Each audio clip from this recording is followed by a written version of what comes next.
And today we are live reacting to the J. Cole and Cameron sit down on Talk with Flea.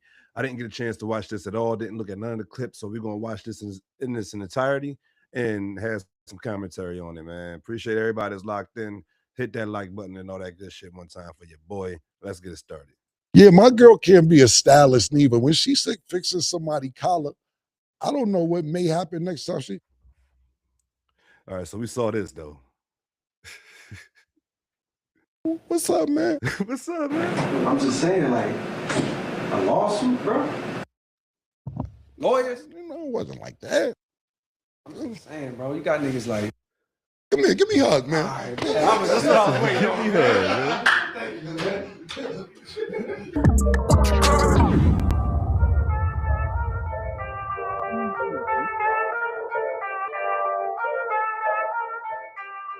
What's good, everybody? Welcome back to Talk with Flea. Now, look, I got a real special guest today. An introduction is, I would have to have a scroll, an old school scroll for an introduction of my guest today. And I know a lot of people thought that this interview probably wouldn't happen, or we wouldn't be speaking, or we wouldn't even be in the same room. But today, I have a good friend of mine who stopped by to talk with Flea. My man, J. Cole. What's good, bro? Ooh, what's up, bro? Yo, how you feeling, man? Thank you so much for coming, man. Thank you so much for coming. So let's just get the elephant out the room. So, right, because your fans is on me. they on my ass. Your fans probably on me. They on my ass, right? So, a couple months ago, I put a lawsuit out. I never talked about it, never said anything about it. And the reason I did it is because I just felt like, damn, when he called me to do something, he kept kind of brushing me off when I asked for a favor. And then I kind of scrolled down and looked at when the first time I asked you to do something, the shit said 2022. And I was like, hold up, man.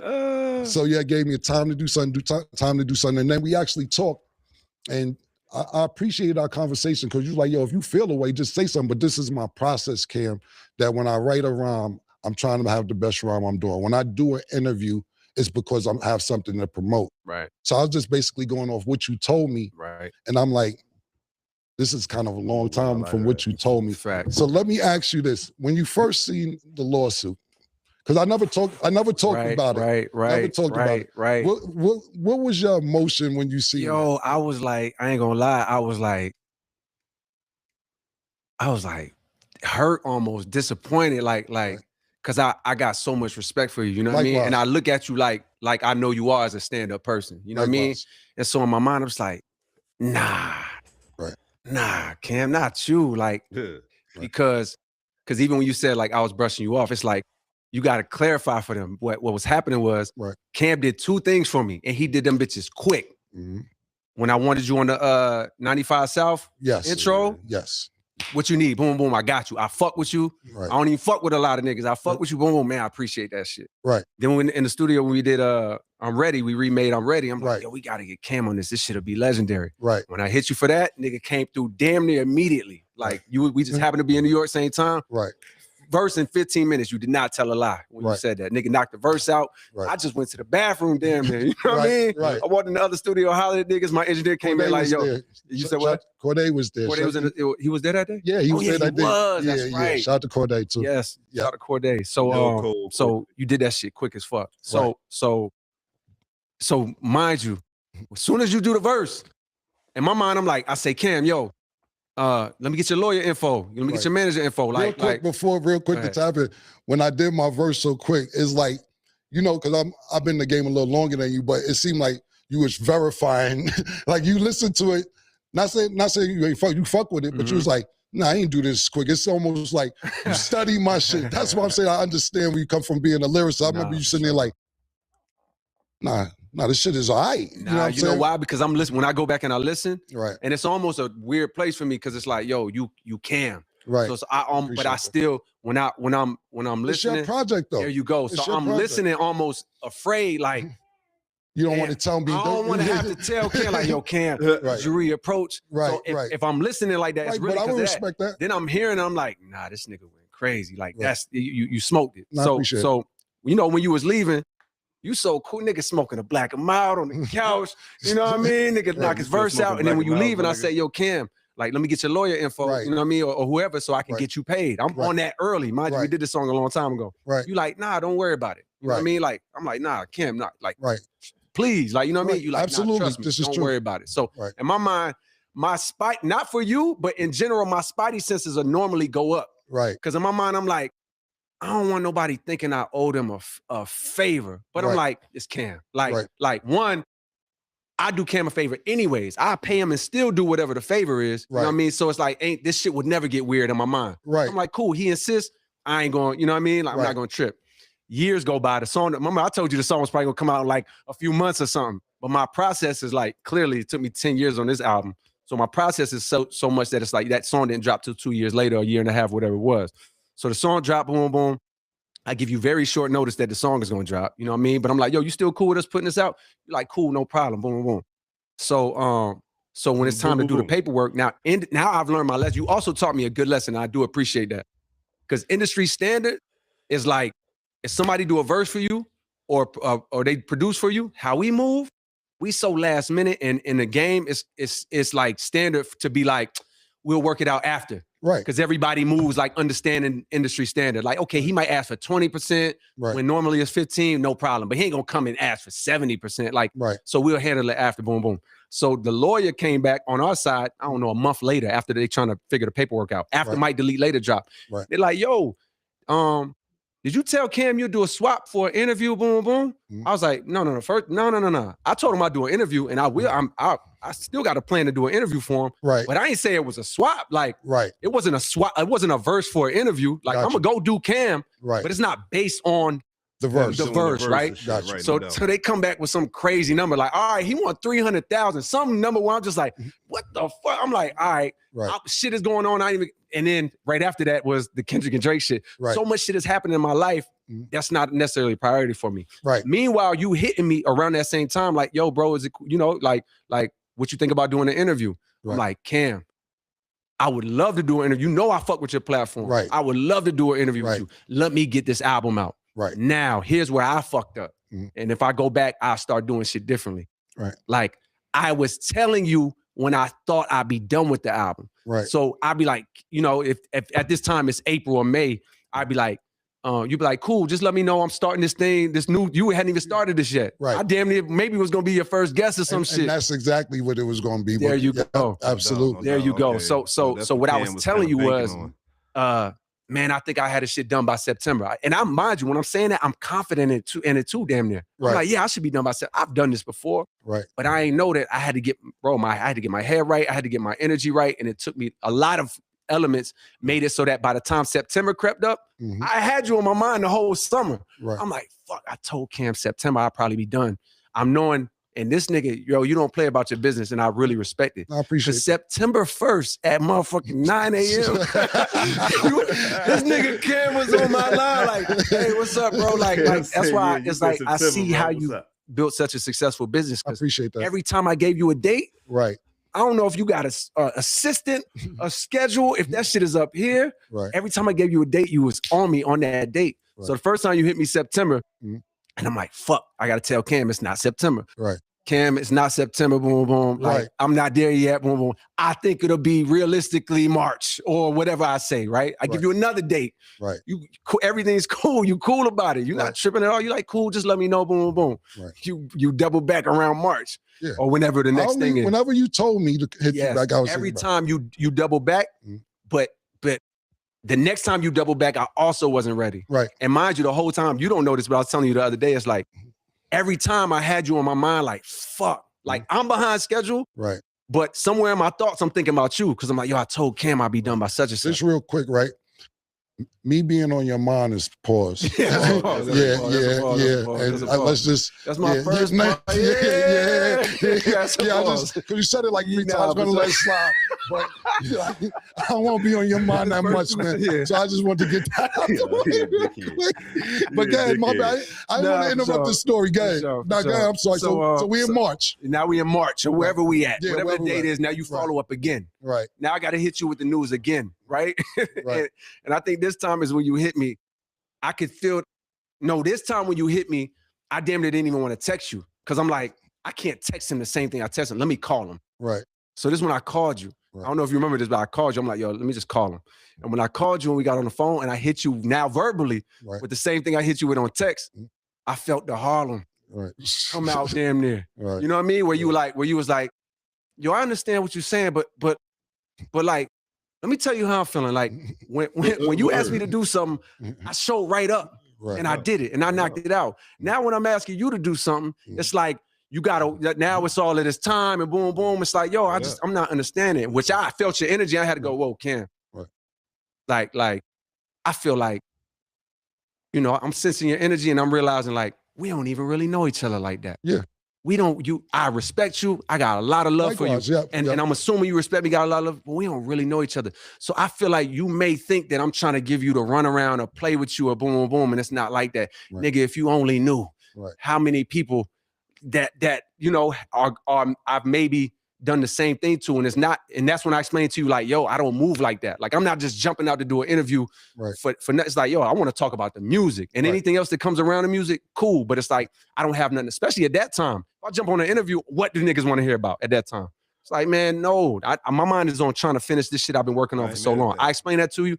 You said, cool. You know, the conversation was great. You know what I mean? We had I ain't mad at that because at that particular time, especially during the whole Kendrick and Drake situation, the only thing that anybody that would have interviewed J. Cole at that time would have wanted to talk about was that situation, regardless how good of a mixtape Mike Delete later was, or how he was snapping all over that bitch lyrically and shit like that.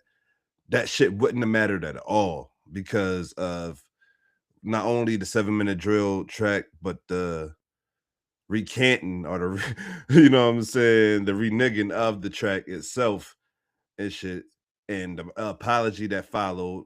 Not only that, but everything else that happened between Kendrick and Drake and Cole being so close to both of those guys, it would have been non-stop questions about that shit, bro. So I'm not mad at any of those guys that didn't want to do an interview around that time. I believe Kendrick did an interview for Apple Music around that time during the Super Bowl and shit like that. But if I'm not mistaken, that might have been his only interview, you know what I'm saying, during that time and shit. And he didn't really talk in full, you know what I'm saying, about the whole beef between him and Drake or the quote unquote big three and shit like that. So yeah, I'm completely with Cole when he says that at that time I'm not talking to nobody regardless of who you are and shit, because that's all you're gonna question me about.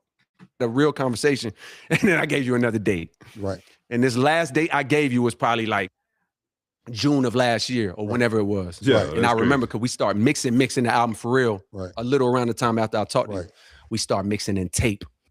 Right. We never mixed in tape before. We mixed in tape because, you know, we was listening to a lot of Mobb Deep along the way. I was about to say you took it back to reels. Yes, we took it to reels and tape and like mixing on the board. And we mixed on the board before, but we ain't never hit tape. Right. And Q-Tip was in the studio one time with me. And I had to ask him like, yo, bro, like, what was y'all doing on Mobb Deep? Yeah. What was y'all doing? And he was just telling me, yeah, we was hitting tape. We fucked around with tape in the past, but never like this. And when he said that, shout out to Q-Tip, because he changed our whole perspective. Right. Then I realized, now we got to learn, but then we have to learn how to use tape. Right. And I'm realizing this shit is hard. And I ain't even having, now I got to get another tape machine because I realized one wasn't enough. Right. So now me and my engineer and my team, we trying to learn something new on the fly. So what would have normally took 2-3 months for us to mix on Pro Tools is now taking us dumb long. Like, so by the time June comes and you hit me. First 2 albums are on tape, right? There you go. So you know niggas carrying the whole reels to the thing. Exactly. You probably gotta wait mad long for them to pull up the mix. Yeah. Like that's how it is. Every time people don't not understand it, but you understand, which is like when you mix, if I mix on Pro Tools right now, if I got a Cam song that I did and it's mixed on Pro Tools, I could pull that shit up in 0.3 seconds. The whole mix, everything. It might take 10 seconds because it's some plugins and shit. Right. When you got tape, every time we switch a song, you gotta fucking send every track to the board. The board gotta go to, or some shit, the board gotta go to tape. All of these tracks on the tape, you gotta send it back to the board. You gotta get the board dialed in by hand, exactly how you had it last time, just to make a change. Right. So now by the time you hitting me in June on this last time, now I get, and this is where I understand and I get it. Right. You hit me again and you like, hey bro, like, you know, what's good? I'm checking back in June 1st, like you told me or whatever, like what's good? Right. And now I got to hit you with the heart breaking text for me because I'm like, fuck, I don't want to tell this nigga. And what I tried to do on this last text with you was to say like, Cam, let's not do it like this no more. Right. Let me just tell you, this album is coming out, but let me just hit you. You the first person I'm coming to see. Everybody on my team been knew that. Right. So let me just hit you as soon as I'm done for real. Right. And then you the first person I'm coming to see. Right. Your text back was like, yo, respectfully, like you've been telling me for a long time you was gonna do this. So like, if you can't make it happen in the next 2-3 weeks, like, yo, let's not even worry about it. And I was like, yo, I definitely can't do the next 2-3 weeks. And you was like, cool. So then this the other last part. I know it's a long story. No. Take your time. No, I'm glad you're so in depth. Yes. Like I said, listen, J. Cole fan. I'm one of the J. Cole fans. Cam, you're lying. Cole, don't do this. Cam, you're lying. And it's nothing personal. I never thought Cam was lying at all. So I'm glad you're being this detailed about it. For sure. For me. Yeah, Cole definitely taking a lot of accountability on this shit. So now, and mind you, even when you sent me that text, it's the crazy part. Even when you send me that text, like, yo, don't even worry about it. In my mind, I know, oh, Cam fed up with me. But Cam don't know my plan is to still, you didn't know this, but Eve knew and everybody on my team knew, like, Cam, like, he kind of done with me, but he don't know as soon as my album drop, I'm still coming to see him first. Because I told him I'd come to his show. You know what I mean? Like, so that was still my plan. Right. So the last wild thing that happened to me, to answer your original question, which was how did I feel? Right.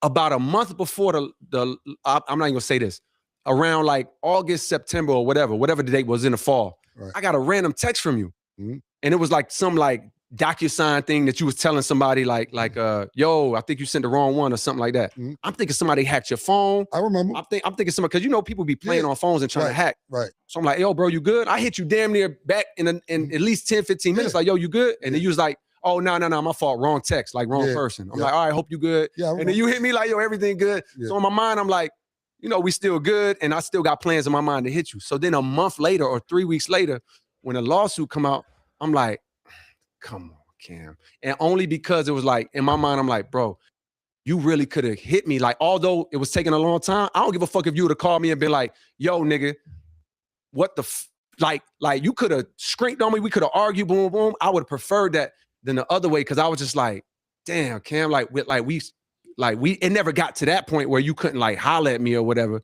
So my first thing was disappointment. But then I was like, and my first thought was like, fuck it then. Like this nigga ain't even know I was still gonna come to his show. Right. Like my first gut reaction, like, damn, and it's like misinformation, you know what I mean? Like within the lawsuit itself, and you know, the internet running with it. People hit me like, yo, what's going on with the Cam shit? Boom, boom.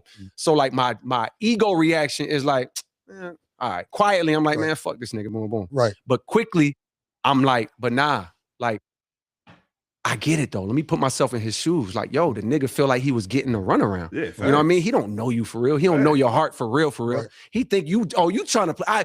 And Cam Mind is probably like, I seen this movie before. Right. You don't fuck with me. You don't want to do the favor. You trying to drag me out until I don't want to do it no more. Right. All right, nigga, bet. And I got one in the chamber. I never signed that paperwork for that fucking, for that verse. So here you go. Boom. Just to like hit me in the rib. You know what I mean? And it's like, all right, cool. Like, and even when I took that and understood that and accepted that, I still said in my mind, I was like, yo, I'm going to still go see Cam. And that's what you called and said. You said, regardless if you still want to sue me or anything else, I'm still, and which of course, it was never going to go nowhere. But for me, it was more like, I need to get this nigga attention because I'm not going to call on bark on you. We had a cool relationship. We never been there. It ain't like we've been to club together. We don't know each other to scream and yell at each other. No shit like that. So I just took it more of like, to me, when I looked at it and I looked at the time, like, and you did a great job explaining. Yep. I just looked at the years because it was turning into years. Years. And I'm like, yo, crazy. And you made a great point too. You didn't look at it as a swap, and we come from two different. No, I'm a little before you, so the way I used to look at it, or not niggas in my generation, and be like, yo, I did this for you. I need you to do this for me. Right. That's how I looked at it. Even though you're explaining that's how you never looked at it because you offered to pay me. I'm not charging you. I tell niggas no all the time. I don't like niggas. You know what I'm saying? I don't really like a lot of people, especially rappers. I don't even like, you're great lyricists. Like I said, thank you, bro. Like not just for your generation, period. Facts. So Facts. I'm like, let me get a verse. Cam and take me to, matter of fact, fuck the verse. Let me get the interview. Yo, pardon me. And then That's when all that shit came out at the same time. So right. More of the story is I get it, and thank you for being here, bro. And thank you for having me. That shit was never gonna go nowhere for the lawsuit anyway. It's just like I need to get this nigga attention. Right. Cause I did feel like I did a couple things for you like that. Because I respect your craft and what you do. You know what I'm saying? So and I appreciate you. I'm glad we here, man. Me too, man. I'm glad we here, bro. And like I said, that shit wasn't never about nothing. It's more like, yo, bro, I did this shit for the nigga. But at the end of the day, your process, like you explained to me, is your process. Let's get on to some better shit. How did you get your first deal? What's the process of that? Okay. Damn, this was the days when having a deal mattered, right? Like this was still I'm the last one of that generation. Me, Kendrick, Drake, we the last ones from the generation where a deal mattered. Your generation, a deal matters. Absolutely. You get a nice nigga like Cam or a nice nigga like Mace, and you get them a deal in a situation. That absolutely matters. They have a shot. Right. Nowadays, it's like, bro, if you just do the right online campaign, you can blow without the labels. But I'm the last generation of that. So I moved to New York. I went to St. John's to be around the music industry. I'm from Fayetteville. Ain't no music industry there. Right. Two dudes as a group. They my mentors. They call Bomb Shelter. Like they like a almost. They was so fucking good. Right. Imagine the best group from Harlem, but they never made it. You know what I mean? Like that. They that in Fayetteville. Got you. And I peeped like, oh, they didn't make it, not because they wasn't good enough, but because they wasn't around. Back then you had to be around. So I'm like, yo, I'm gonna go to school in New York to be around it. So after some years of being there, I'm like, damn, I got to get my foot in the door. And I got to shout out my man. His name is Mike Rooney. He's Corey Rooney's nephew. Okay. But he not like a nepotism nephew. He damn near his uncle. He ain't get it off the strength of his uncle. Right. You know what I mean? If anything, his uncle might have made it harder for him, you know, from what I understand. And he had to get it on his own. And he heard I had a song called School Days.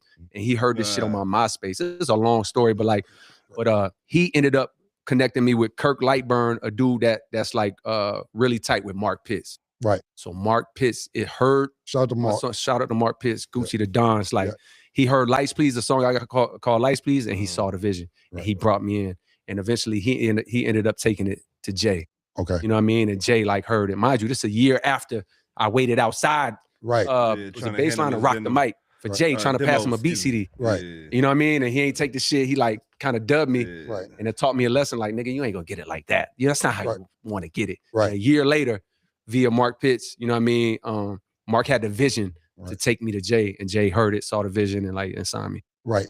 Is there anybody before Jay that you seen that celebrity-wise the man shut you down, or your mom was just strictly get the Rock Nation or Jay-Z or whatever? You know what? Rock Nation didn't exist at that time, but me standing outside for Jay, it wasn't me trying to get a deal.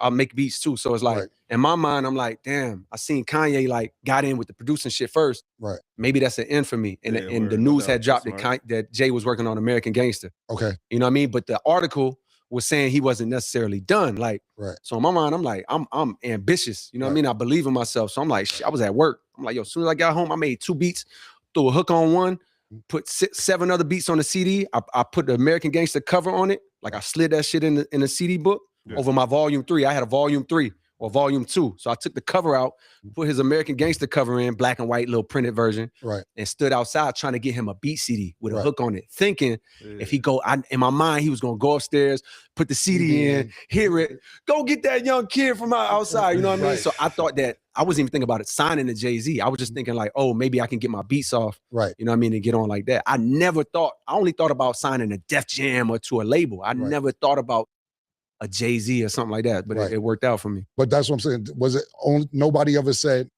fuck out of here? Did you see anybody else celebrity-wise that you may have tried to get on to, but that was just your focus? Nah. I will say, no, nobody ever shitted on me or dubbed me. Right. But I do know that at one point in time, 50, I think Shy Money and shout to G-Unit Hove. From Queens, they was trying to put, I think, 50 on to my shit. You know what I mean? This is around the time, right before, when I was knowing Mark, before Jay had heard my shit, and I think they played my shit for 50. And what I was told his response was like, mind you, I had like I had this song called Lost Ones, I had Lights Please, I had Simba, I had hard shit too, like where you could tell I could really rap. Right. And I think 50 reaction from what I heard was, can't sign this nigga. His jeans too tight. You going off the image, right? Right. I mean, I get it too because I mean, guess what? That shit wouldn't have made no sense. Me going to G Unit, you know what I mean? But shout to Shot Money, you know what I mean? And Hov who seen the vision, right? You know what I mean? How was that? How was your experience working with Hov or getting to Rock Nation, being like the first artist over there? What was that like for you? Honestly, bro, I think by that time, I missed the heyday that you got to experience. Right. You know what I mean? Y'all damn near missed it. Yeah, we caught the tail end of it. Tail end. Y'all caught when that nigga was probably on his way out. Like, man, y'all niggas have it. Like, I missed the era when it was actually like a real squad and like a real label based off of like a rap energy. So when I caught it, it was straight. I think I caught him on straight CEO mode, where it's just like, all right, look, I'm gonna sign this artist. I'm gonna spend X amount of money on him. Right. I'm gonna give him some time in my office to have a couple pep talks with him, but like, nigga, you gotta go. It's sink or swim. Right. You know what I mean? Like for the most part, I don't think he had the care, and I understand it at this point, to necessarily be like, you know, having his arm around me or coaching me up, which I appreciate because you know I prefer the way I got it, which was like on my own for the most part. Other than, of course, just the affiliation with him alone, life changing. Let alone the investment from his company. You know what I mean? Like so. But other than that, trying to navigate the waters of how to blow and when to release or how to do it and bumping my head, that shit was like on me and on Eve and like on us. Is that part of the reason that you said maybe I don't need to be here after a while and take your own thing to Interscope? Why didn't leave Rock Nation and go to Interscope? Now first I went to Interscope with them. Okay. Because they had a deal with Columbia. Right. And then they deal with Sony was up. So they took me to the Universal on my last, on my last couple albums. Right. Then we converted it with Rock Nation from a record deal to like a distribution deal with them. Okay. You know what I mean? And when that ran out, it's like, yo, we worked something else out. I think they got what they needed up out of me. I got what I needed up out of them. And it's like, it's you know. Right. So when you get in the game, you come from Fayetteville, you're in New York. Now you're in the game and you're getting this people loving you from the beginning. Is it what you expected when you first got in, knowing that people from your town didn't make it? You're getting this success because people gravitated to you really quickly. And it seems like you're more, once you, like now to me, just how I look at it, and I could be totally wrong, like I'm gonna pop out when I want to pop out and get my music out, and then I'm gonna go live my life, my family. Because there's plenty of times I call you and you'll be like, yo, I'm in Africa. Yeah. You know what I'm saying? I'm doing what I do. So it's like the music industry at this time, I'm talking about when you first get in, are you excited? Is it what you expected, or you just want to do what you had to do and move on? Nah, I feel like, I think I always had a long-term plan when I was young, to get it and then go back home. Right. But I ain't gonna lie, like, nah, I didn't have expectations. That shit was a slow grind. Right. Like you look at somebody like Drake, it's like the rise was meteoric. Okay. Like 50. Okay. It was like 50 had a mixtape run, but once it popped, it was like, oh shit, my shit never did this. My shit was always this, which I feel grateful for, because it's like, yo, God blessed me with the opportunity to adjust as it grew. Right. You know what I mean? Like, I remember going to Miami because first of all, I come from a squad of friends that like we like party harded, and we party hard niggas. Like, you know, I spent my first parties was the skating rink, and I made sure I was religiously there from 7 years old, Friday night, Saturday night. Mom, I'm going to the skating rink. I used to walk up there. That was my first job. It was my hangout spot when I was 11, 12. And then that turned into the teen clubs as a teenager. Then that turned into the college parties. When I went to college. And then once we was out of college and broke, we still trying to find a way to get into the club free before 11 or boom, boom, boom. So, so I say all that to say, we used to go to Miami, even just as college kids, like spring break, you know what I mean? You know how that go. And I remember the first time we went to Miami, and it was like, I think maybe the warm-up had just dropped or was about to drop, or maybe the news had just dropped about, you know, I signed to Rock Nation or whatever. And I remember like 2 people noticed me or something. Right. You know what I mean? And I was like, oh, we look at each other like, oh shit. Like, yo, like somebody randomly come up to you like, yo, you J. Cole? It was like, oh shit. And then the next year, it was like, okay, maybe the warm-up was out, you know what I mean? And like I had a little bit more motion. And maybe it was like now 500 people recognize you. And then that next year it was like, oh, I couldn't even go out there no more. Like, you know what I mean? So, but I had a good time to like adjust. And I ain't had no expectations, but I did enjoy the process of it, you know what I mean? And I wasn't thinking like, man, let me hurry up and get this shit over with. If anything, I was enjoying that shit a little too much. You know what I mean? Like it might have threw out some. I think that's part of the reason why Cole connects with a lot of people. because of the fact that he didn't, like he said, didn't just pop like that. You know what I'm saying? He didn't go from being unknown to being the most known motherfucker in the world like overnight. He really gradually grew his fan base and got better at his craft and production and shit like that. Like even to this day, you can hear him like be the fall off is a better body of work than his previous, which was might delete later and shit. And I believe Might Delete Later was a better body of work than his previous, which was the off season. So I felt like basically what I'm saying is he is actually getting better at his craft every time we hear him, and that just shows throughout his career. You know what I'm saying? That he constantly continued to work on it, to continue to get better, continue to care about it. And that's the thing about it. Like when you get to a certain level where these guys at, you can see as a fan of the game and as a fan of these particular people, you can see when they stop caring. You know what I'm saying? You can see when they don't give a damn as much as they used to and shit. But now and shit with a nigga like Cole, and you hear him talking about it, yeah, you could tell that he definitely cared about his craft, and regardless if the fall off is his last album and shit, you could tell that he definitely still care about his craft, and that's the dope thing about it. That's the dope thing about it. That's what makes him so, you know what I'm saying, relatable to a lot of other people. My discipline. Got you. So people know you play basketball as well.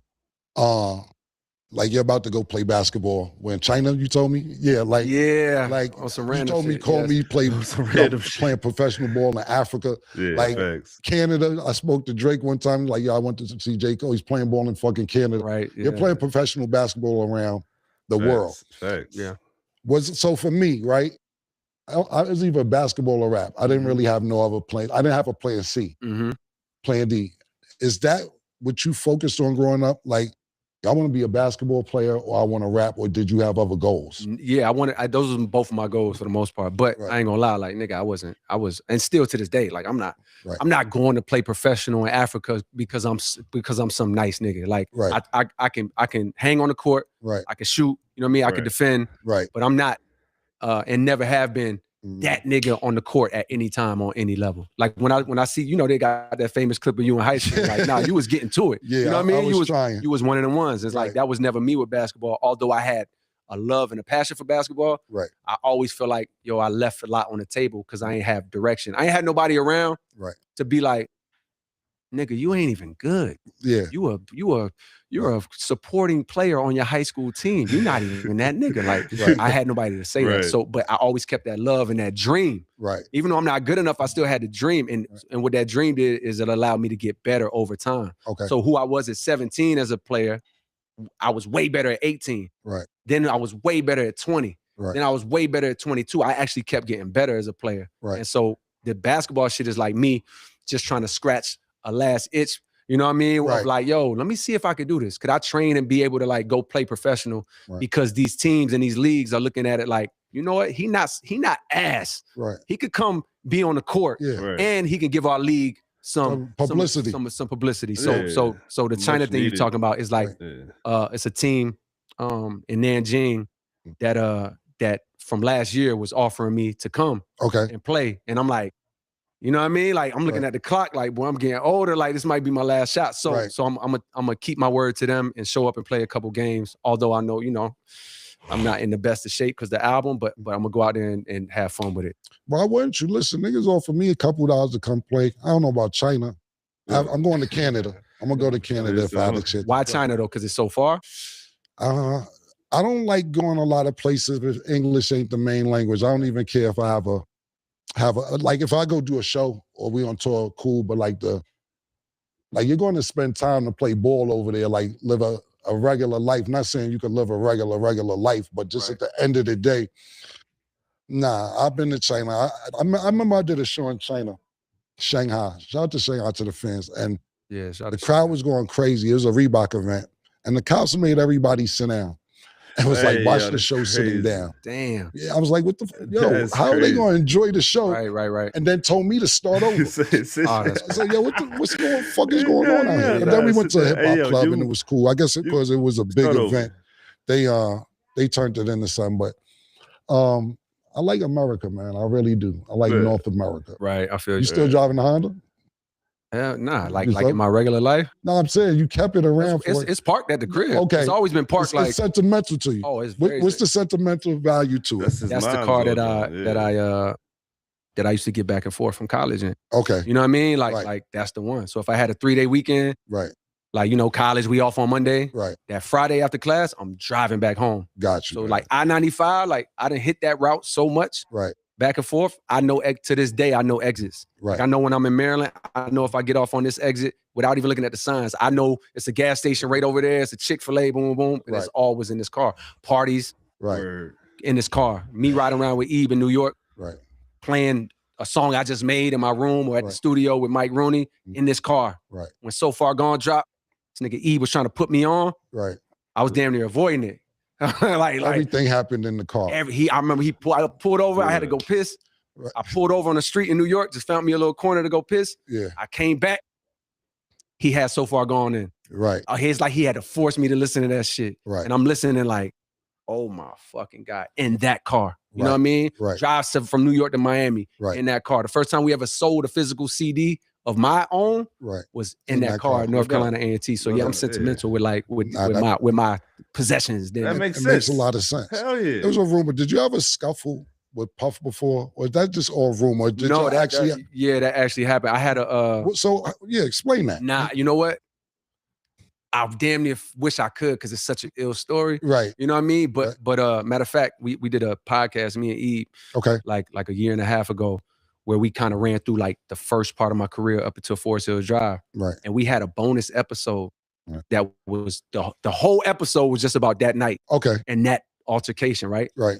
And we was gonna put it out because at that time, you know what I mean? Like me and Puff, like we hadn't had no problem for years. Even after that, like it was cleaned up quick and we was in a good spot. Right. But Puff was on the song that I had on off season and like, so we was gonna put it out thinking like, yo, it's cool. Like enough time has passed. He ain't gonna feel no way, boom, boom, boom. Right. And then all the shit happened with him. Right. And I was just like, nah, it felt like damn near like kicking a man when he's down. Like, you know what I mean? It was like, it would have gave the news in the world more ammo. I got you saying. Just destroy this dude. Yeah, it wasn't a good time to put it out. It wasn't a good time. So similarly right now, it's like, I want to tell it because it's ill, but I'm like, nah. But it did happen. Oh, no, it happened. Yeah. Okay, got you.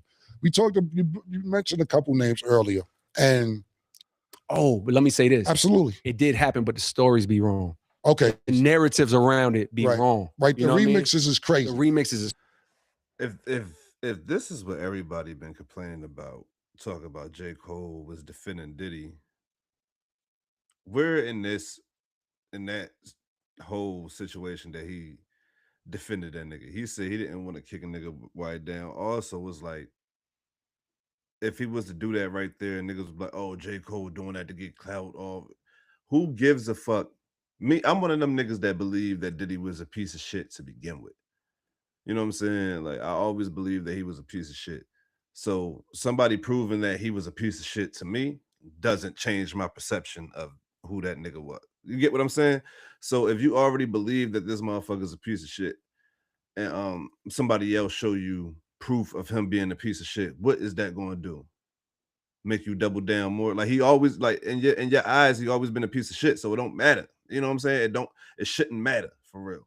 So if Cole on some shit like, I didn't want to contribute to that shit regardless of what's going on, how can you hate on that? Oh man, if I had that information, because he didn't, somebody said that he didn't give a fuck about kicking Cassie while she was down. What the fuck that got to do with J. Cole?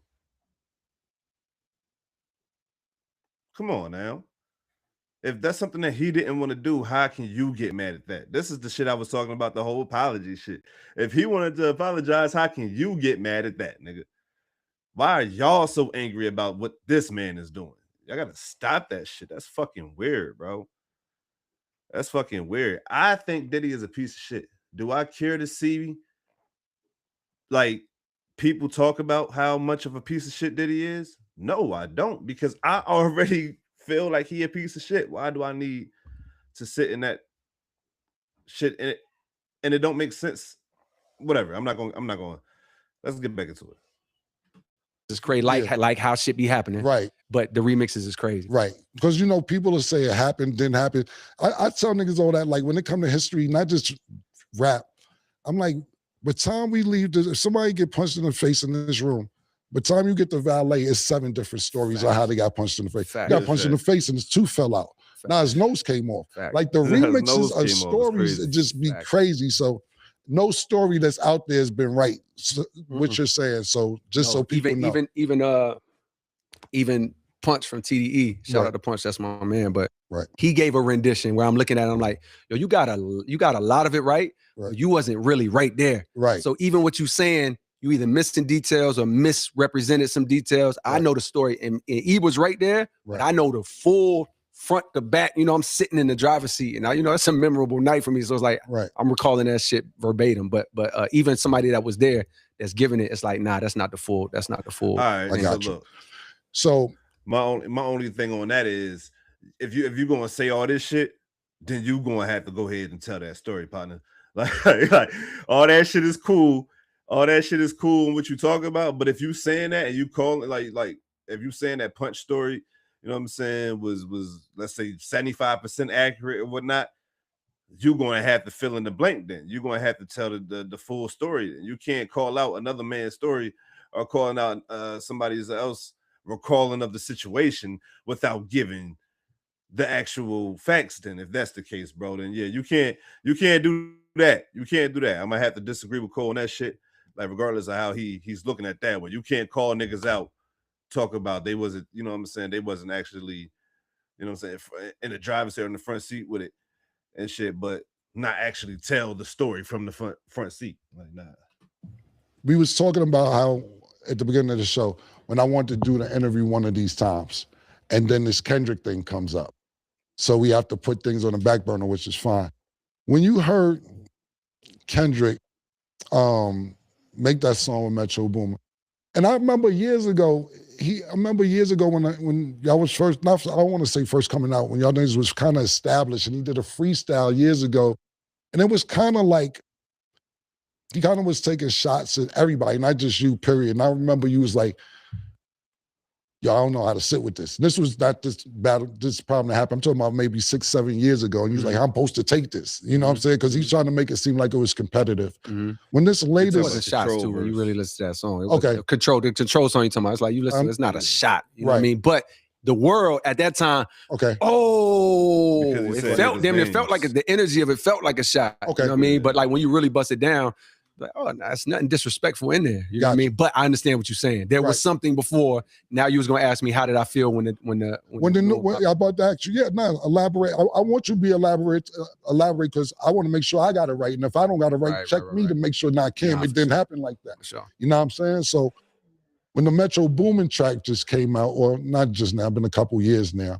When you first heard it, how did you feel about it? All right, 2 reactions. One, I got probably about an hour or 2 before somebody hit me and said it. The way they worded it was like, yo, Kendrick, boom, boom, right? So I'm like, what the fuck? I'm thrown off right there. Automatically. I'm like, wait, what?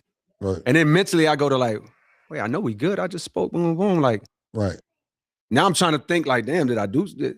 I'm not even hearing the song. I don't know what the fuck he gonna say. You know what I mean? Like, so I'm like, damn, did something happen? Did I do something? Did I say something? Boom, boom. Like, I'm confused almost. Like, not knowing what the song's gonna be, only knowing what somebody, you know how this shit go. You send your shit to Spotify or something, and then somebody at Spotify listen to the shit early, then they send a message to somebody. Somehow somebody knew, and it got out, and then it made its way to me.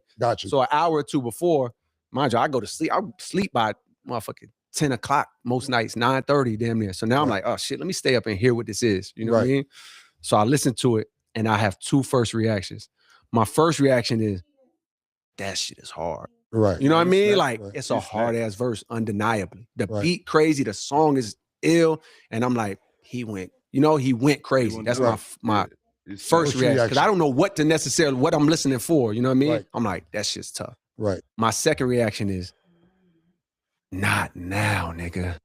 My second reaction is like it's no, nigga, this is inconvenient for me. Gotcha. And can I explain to you why? Absolutely. This is gonna be long-winded, but let me explain to you why. Take your time. This is why we're here. Right at that time, I had just got off tour with Drake. I had went on tour with Drake. We did that. And I had Might Delete Later in the Chamber, which was the project that you on as a mixtape. Right. And then I had the Fall Off finished. I probably had to tweak a couple mixes, boom, boom, boom, but I had this album finished, the Fall Off, right? Right. So, but my Not Now, it was based off of that, but let me tell you something else. At that time, I had been working on the Fall Off, which was done. You know what I mean? Right. You know what I mean? And by the way, that somebody leaked it. I know who leaked it and who said it, you know what I mean? But it's cool, he put it out there. It's like, yo, he was on 2 joints. Right. You know what I mean? On the album. You know what I mean? Like, and on my mind, I'm like, meaning Kendrick. Yes. Yeah. Right. Got 2 joints. Mm-hmm. So I'm just trying to paint the full picture of my state. Take your time. So I in my mind, I'm like, oh nigga, I've been working so long on this. All right, so on some real shit, then that's probably kind of corny on Kendrick's behalf, knowing that you on Homeboy shit, and knowing that these guys had hit you for the feature for first person shooter. So you already knew, you know what I'm saying, a lot of this shit in advance and shit, and then you still chose. Well, it's also cold too. You jumped out the window too with the 7-minute drill, and then you walked that shit back too. So it's also both of you guys played a part in this shit. I think the real issue is, like, if we're gonna be going on some, you know what I'm saying, competitive hip hop shit, then let's keep that shit. I hope I'm not speaking for J. Cole, but the point I'm making is, if we're gonna be on some competitive hip hop shit, then let's stay on some competitive hip hop shit. Don't get personal. Don't bring people, families into it. Don't put labels on motherfuckers, you know what I'm saying, that shouldn't belong to them. Don't make accusations about people and their children and shit like that. If we're gonna be on some hip hop shit, let's just spar lyrically and shit, and see who's the best motherfucker at rapping, rather than bringing in some personal shit. I feel that's how Cole looking at it, and I think Kendrick played him a little bit with that shit, because we can go back and forth if I'm J. Cole, but then once I get the information, I don't know if he alludes to that at all, but once I get the information that you know what I'm saying, taking the situation with Drake a lot more personal than it is quote unquote business and shit, then I'm gonna do the right thing and gracefully bow out and step away, let you guys handle that shit. But you played me, you know what I'm saying, by even throwing me into that shit with the Like That verse and shit. But I know people was like, oh, Cole was mentioning Kendrick on the goddamn first person shooter, yeah, and rightfully, you know what I'm saying, without a doubt. He said like he felt like he was the greatest out of the big 3. I don't see nothing wrong with that. Kendrick answering it by saying fuck the big 3, is just big me, quote unquote. I don't see nothing wrong with that. Time to prove that he's a problem, niggas clicking up and all that other shit. I think all the other shots that go up, you know what I'm saying, that was unnecessary. A big part of it, which I'm grateful for, because it's like, nigga, that was a part of my vision for it. Like having both of these dudes as a part of this.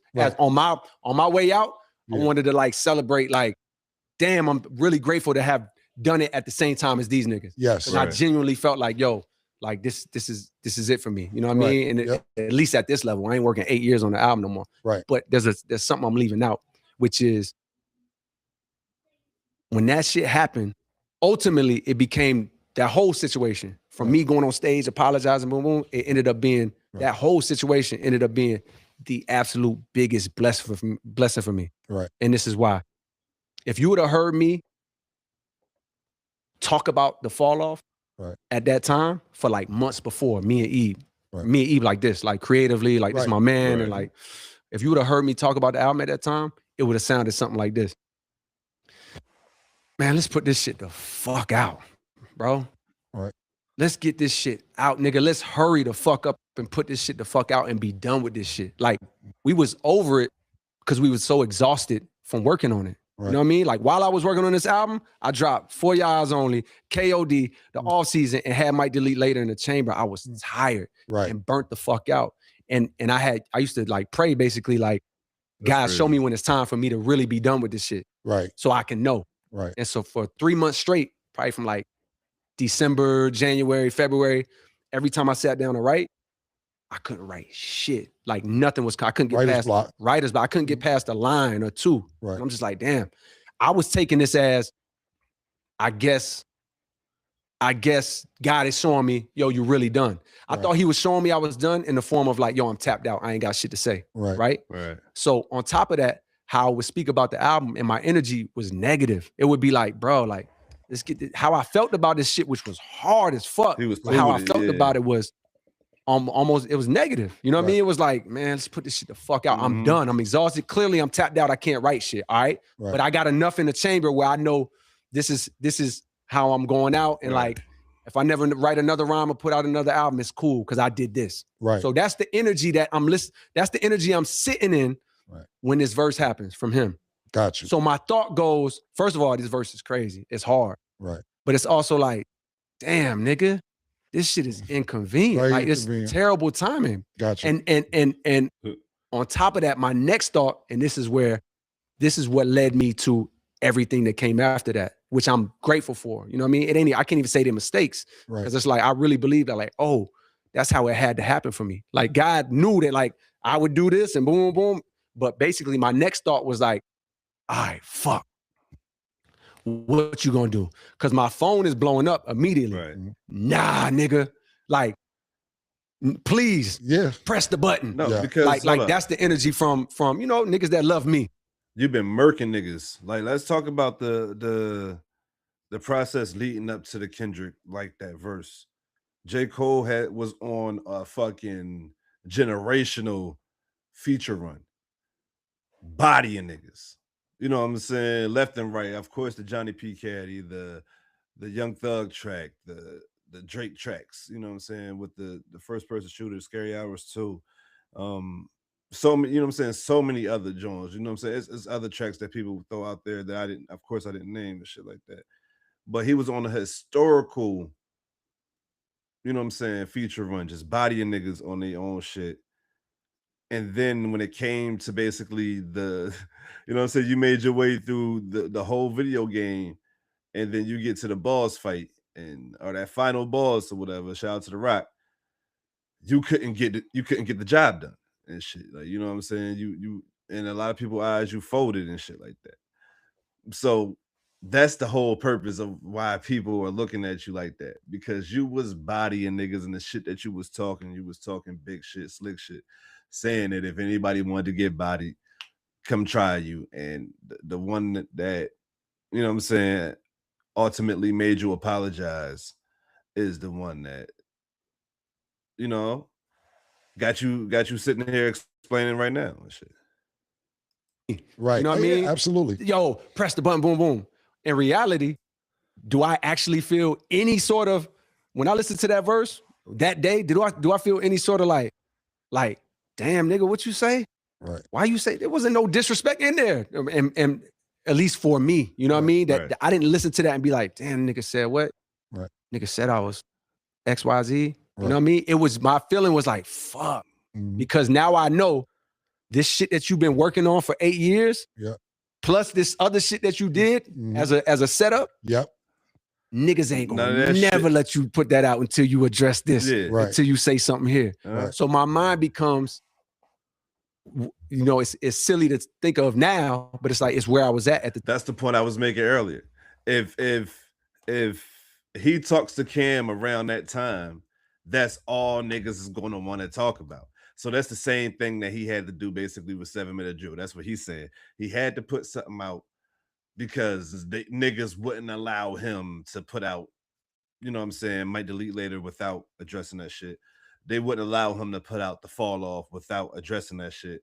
So I think that was like I said, the only issue is the whole apology thing and the way he went about it in a lot of people's eyes. But like I said, you can't get mad at a man for handling things the way that he decided to handle those things. You're not in his shoes. You're not in that position. You probably wouldn't apologize because you're not him. That's the whole point of the shit I'm talking about. But yeah, I kind of agree with what he's alluding to, man. Like if I didn't address the shit, I couldn't put out anything, you know what I'm saying? Because anytime I dropped anything, people was going to be like, "It's just the time that he talks about it." And if I don't talk about it, they're going to say that I was running from him and all that type of shit like that. See, the issue is you just let that you drop it, and if he does, you know what I'm saying? And if he does respond, he responds, bro. But you cannot, in a lot of people's eyes, apologize. The time. Gotcha. Probably because I was in a negative place when it came to this music shit. But my thought was like, what's the world gonna say? They not gonna let you come drop this shit you've been working on for 10 years without addressing that. Nah, nigga, we don't want to hear none of that shit. Facts. You ain't said shit to Buddy. You know what I mean? Like, we don't want to hear none of that. So my mind then gets into, then the word fear comes. Right. The fear is, although nothing's in my heart, there's no malice in my heart, there's no even desire to like, oh, this nigga gave me a chance to come demolish him. What the fuck does that mean to me? I love this nigga. Like, what does that even look like? There was no urge or desire to take it to that level, but there was a fear of like, damn, if I don't do something, I'll never be able to put this album out that I've been working on for 8 years. You know what I mean? So that led me to, all right, what I'm gonna do? Start jotting some shit. All this shit means like I'm not even writing anything good. I'm still not writing nothing good. Right. And then one night I was in a Bahamas, me and T-Minus, a studio out there. I'm just like, yo, fuck it. That's why it's called 7-minute drill. Me and him do these things called 7-minute drills. When I got writer's block or something, I'll do my whole goal is like, yo, write a rhyme in 7 minutes. Okay. Don't give a fuck if it's good or not. Good or not. Okay. And I have him, the producer, just to get the room going and the energy going, I'll be able to make a beat in 7 minutes. You can't overthink it. You can't just make the beat in 7 minutes. Nigga, you ain't got time to be figuring out your sense, just practice. Yeah. So he started the beat. I like that. That's good practice. It's how I kept myself all these years. Sharp, just giving myself little drills to go through to stay sharp. So on one of them nights, he started cooking up. And then, all right, you did your 7 minutes. Let me do my 7 minutes. And that's definitely a fact. Cole talked about the 7-minute drills in numerous interviews before this. I think it was one with Angie Martinez back in the day. That was around, I think, I want to say KOD release or maybe For Your Eyes Only.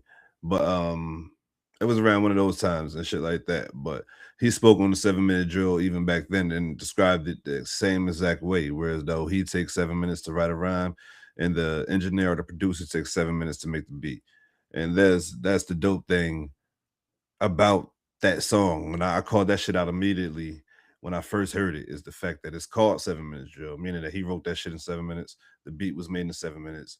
There you go and shit. So that's why even my first initial thought on the track was it was a throwaway. It was just to respond. It was never nothing to be like, it was no malice behind it. It was just something to respond to what he said, basically. Like, it was really no malice behind that shit at all. At all. Right. And the whole point of 7 minutes is like, yo, you can't overthink it. Just let it come, boom, boom. And that's when I start writing a song that became like 7-minute drill, which in my mind, as I'm writing it, what I had already kind of subscribed to myself is like, all right, this is what I do. Right.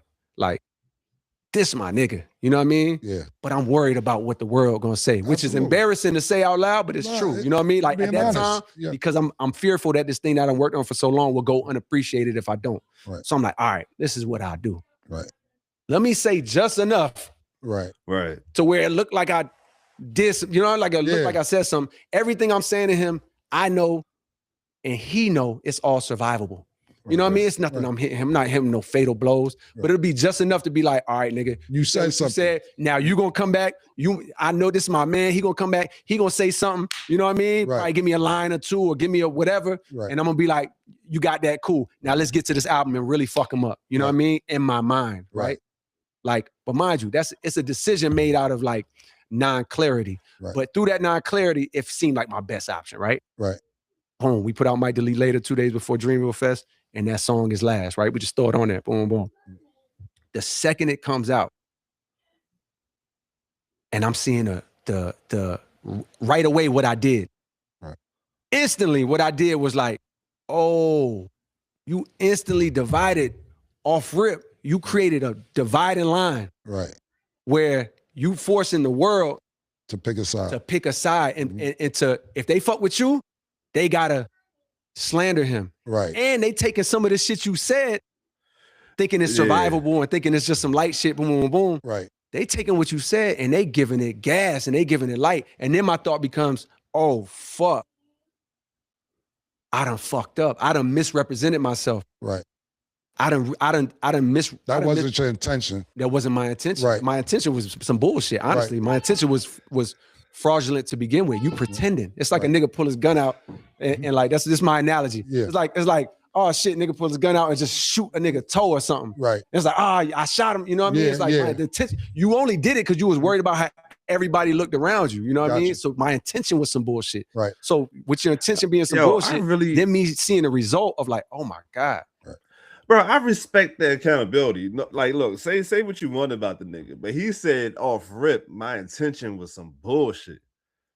The whole, like, my whole process, even if the shit was good or not, that's a crazy way to freeze. But even if my intentions was good or not, it was some bullshit to do because that wasn't who I was or what I felt anyway. That was just me throwing some bullshit out there. And I think what a lot of hip hop artists don't understand, and I think they do understand it, but it seems like they kind of lose context at times and shit when it comes to actually understanding how powerful their words are.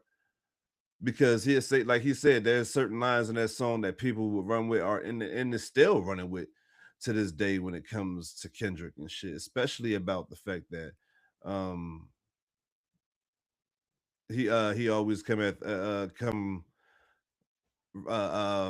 out like his rollouts is basically stirring up rap beef and shit like that, or and that's just not in my opinion, that's not a true narrative, or you know what I'm saying, the actual fact and shit. But or also the fact that he was averaging one good verse every 30 months or so. You know what I'm saying? It's little shit like that Cole, like he said, would consider throwaway bars, but the fans, especially the fans with that parasocial connection, them motherfuckers is gonna leech on to that shit like the parasite that they are and feed off of that motherfucker as much as they could. It's still motherfuckers to this day that's like passionately arguing about the Drake and Kendrick beef like the shit happened yesterday or day before. So there is no way in the world that if you J. Cole, you gotta understand. You have to understand that the shit that you say is gonna hold some type of weight regardless of your intentions coming, you know what I'm saying? Regardless of how you feel on some real shit about what you said, when people go ahead and listen to it, they're gonna interpret it in their own way. And most of them is going to interpret it in a negative way because they, you know what I'm saying, they're looking at it from a fan of J. Cole, and now is him versus someone. So I'm on this side, and now you know what I'm saying, the other person is basically the ops. So they're going to run with the narratives that you paint. Basically, that's the whole purpose of my rant. Look what I'm giving life to, and then on top of that, oh God, do this nigga think? Do this nigga because this music shit is weird and this internet is weird. Right. You know, I love these niggas, I really do. Yep. But like, bro, I'm not with y'all like this. Right. I'm not with y'all every day. Right. Y'all not with me every day. Facts. If enough headlines go around or enough chatter happens, you might start feeling like I really feel like that. And we not. I mean, guess what? When we was locked in, nigga, I might talk to these niggas once a year. Right. Might be 2 years ago by where we just check in. There's no ill will. It's just like, yo, your life, my life. Right. So imagine in the space, I'm like, oh, damn, did this nigga really think that I feel like this about it? Like, oh, and even how I'm telling you, it was way heavier. It was like, oh no. Right. Like sinking my chair, like, nah. Right. But at the same time, you done did it already. Right. I actually, that's another point that we don't consider as fans. Like the relationships that these guys have, and he just alluded to it. He said even when it was locked in like that, those guys would probably talk maybe once or twice a year. You know what I'm saying? Not saying all three of those guys congregate. I'm saying like when he would speak to one of those other two guys, meaning Drake or Kendrick, it would probably be once or twice a year or shit like that, or maybe in passing or some shit like that. But it was never on some they was out hanging out and all that shit like that. So when you, like he said, when you saying these things on record, there's a good chance that the person that you throwing these shots at will be like, well, damn, he probably felt this way the entire time that we was friends or perceived as such and shit like that. So like, I guess Cole saying that actually was weighing on him because he didn't want Kendrick, or not even just Kendrick, but I guess the perception of how people think that he thinks of Kendrick to be that and shit. You know what I'm saying? So I think that's another thing that we don't take in consideration as fans and shit, because we don't really care about these guys' personal relationships. We just want to see drama. I've already done it. I've already like jumped into it. Right. So now I'm like, fuck, I got Dreamville Fest coming up. Oh my God. Like I gotta go on the stage. These niggas think I'm representing this. Boom, Right. boom. Right. So you know, I know I'm going further than your original question, but I feel like I might as well. Let it, yeah. All right, cool. Because So people want to know this shit. word up. Because I have more questions that I was going to ask you about it, but you're answering them anyway. All right, so cool, you know what I'm saying? Cool. So fast forward. Now, if you would have seen me that weekend, even like my wife, she was peeping it all weekend. You know what I mean? It's only if you know me intimately would you see it, but it's like she could just see I was fucked up. Right. You know what I mean? Because I felt like I had made like a big mistake. Right. And the main mistake was like, damn, you really love this dude. Like you really have. I'm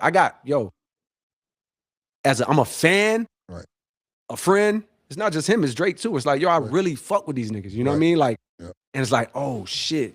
And then also it's a bit of pride because it's like, damn, they want to hit the nigga and be like, hey, bro, you think I was serious? Boom, boom. Yeah. But at this point, I'm in my head. It's like, you know what I mean? So anyways, the show is I'm about 2 hours from going on stage or an hour from going on stage. And I'm like, damn, are you really about to walk on the stage? And everything about it feels untrue. You about to go on the stage and just represent this energy.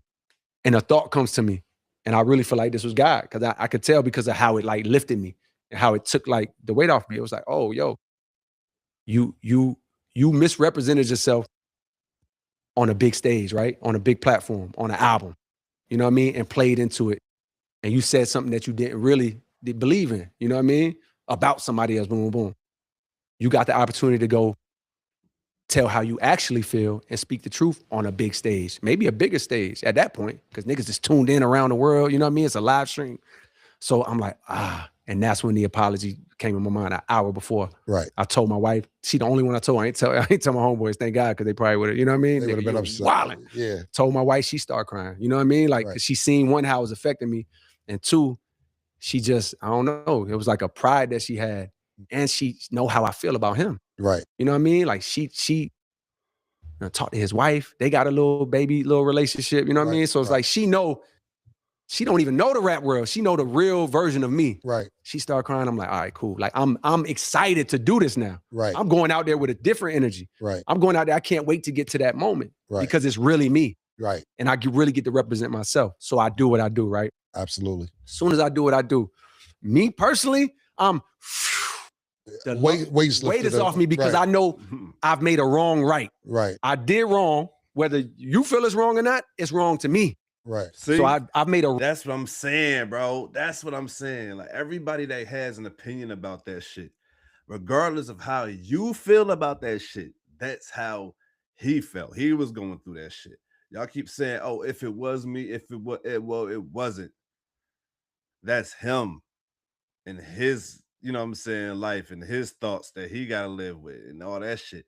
That's like the best way that he could have ever put that shit, bro. Like you can feel a way about all you want, but that shit ain't got nothing to do with you. You know what I'm saying? This is his, you know what I'm saying, his way of dealing with it. Wrong, right. You know what I mean? Now, worst case, I know he know and I know the world know how I actually feel. Boom, boom, boom, right? Yeah. The weight gets lifted off me.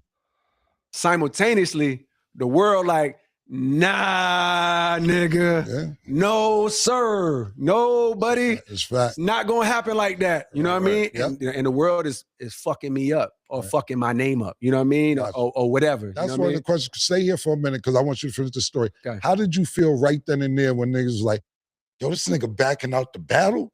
What, yo, come on, man. Like, come on, you fucking up light-skinned nigga. I seen all that. You know what I'm saying? Right. How did you feel at that moment when people got upset with you for saying that you're not going to go back and forth with him? How did you feel? Well, first, you got to think it was that night. that night, I had my own homeboys. Like I had people that was close to me. Some niggas like, yo, bro, I get it. I respect that. Boom, boom, boom. Right. Some niggas like, bro, fuck that. No, you know what I mean? Like, you know what I mean? So I already experienced that in real life. Right. You know what I mean? And when they did it to me, when they hit me with that, and I appreciate them telling me the truth, you know, whoever did, but it's like when they hit me with it, I'm chilling. I didn't give a fuck. Like because I knew in my heart I did what was right for me. And it means more coming from them than social or whatever. There you go. Exactly. There you go. However, what I will say is, like, to your point, when the world start giving me them hands, my reaction was I still felt like, nah, like I'm secure in my decision and what I did. But of course, over time, when niggas like, nah, this nigga's over. Right. You know what I mean? Like it's over. The ego and the fear creeps in some. It wasn't dominant, but I did feel it there where it was like, oh shit, like did I fuck up? You know what I mean? Where it's like, it's not a dominant feeling because ultimately I always lean back on the fact that like, no, nigga, like I got a strong belief in God. And I feel like we know how it feels when it's God. Right. And we know how it feels when it's not. Right. You know what I mean? And I know that like, yo, I'm moving off the feeling that I feel like aligns with that, with you know what I mean? And as long as I did that and I made the decision from that place, and I got to remember that like, yo, okay. Right. And I also believe that if you made that decision and you truly felt relief or you truly felt like you made the correct decision, then you made the correct decision. Fuck how everybody else feel. It don't matter at the end of the day. Like if you wasn't able to sleep properly or if you wasn't able to get past it, or if it was on your mind, or if it was just, you know what I'm saying, bothering you in any way, shape, or form, and then you did what you did, and now it don't, well, then you cool, my nigga. It ain't got nothing to do with how people perceive you because them motherfuckers don't matter at the end of the day, yo.